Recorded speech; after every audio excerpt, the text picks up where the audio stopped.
Why have we consistently thought of changing the content and not the form? Often it's because our human emotions limit our thinking. When an issue arises, the immediate instinct is to identify what is wrong and eliminate the source of pain. We tend to look outside ourselves for the problem, seeking a quick fix and applying a band-aid over the issue, feeling satisfied with that resolution. Unfortunately, this approach leads only to temporary solutions. If I shift my perspective to consider the context in which the pain occurred, instead of what is the problem, I think how did this situation came about? I will allow myself to be included in the equation.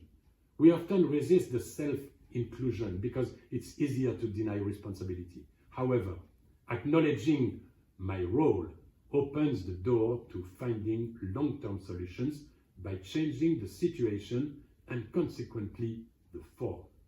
For example, if I hire someone and the arrangement doesn't work out, my instinct might be to fire that person and hire someone new, potentially repeating the cycle of failure.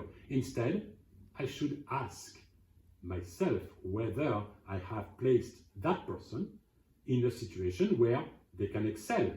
By sharing responsibility for the situation, much like a teacher does with their students in a master-apprentice relationship, I can create lasting solutions.